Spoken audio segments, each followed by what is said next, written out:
Նախ եւ առաջ այն ճնշումները, որոնք կային դատարանների նկատմամբ, այս որոշումը համարում ենք իրականում խիզախ որոշում։ Չնայած մենք բնականաբար արդարացման լրիվ հիմքերը տեսնում էինք, բայց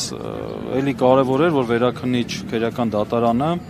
արձանագրեց այդ ընդդատության կանոնի խախտումը, որը եթե հիշում եք, մենք հենց առաջի դատական նիստին Երևանի դատավորին ուղիղ այդ միջնորդություն ներկայացրեցինք հենց ամենաառաջի դատական նիստին, որ այս գործը պետք է քննի Շիրակի մարզի ընդհանուր իրավասության դատարանը։ Բայց այդպես որոշեց, որ պետք է քննի հենց Շիրակին, թե նշեց, որ չեմ կարող նշել, կարծեմ Չէ, դատարանը հենց պարզաբանեց, որ այդ հիմքով է բեկանել, այսինքն դատավարական էական խախտում է համարել եւ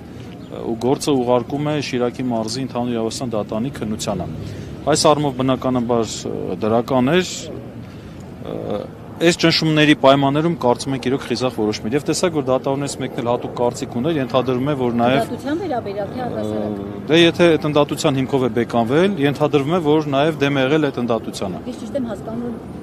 բացառապես ընդդատության միակ այդ հիմքով է բեկանվել Որքանով հասկացանք այո որովհետեւ երբ որ բողոքը մենք ստանանք որոշումը դատանի ստանանք բարձ կդառնա դատան նաեւ մերժել է դատախազի բողոքը եթե հիշում եք դատախազն էլ էր բողոք բերել Եվ այո, 2.5 տարի ազատազրկման այդ պահանջով դատախազի բողոքնել է մերժվել։ Երբ որ որոշումը ստանանք, բնականաբար մեզ համար ավելի պարզ կլինի, բայց այս պարագայում մենք կարծում ենք, որ այո, միայն ընդդատության հիմքով բեկանել է։ Մենք դա բավարար է համարում։ Պաշտպաններին էլ ասաց, որ մասնակի է բավարարում, ինչ եք այդ մենք արդարացում էինք խնդրել, մենք խնդրել էինք բեկանել դատավճիռը եւ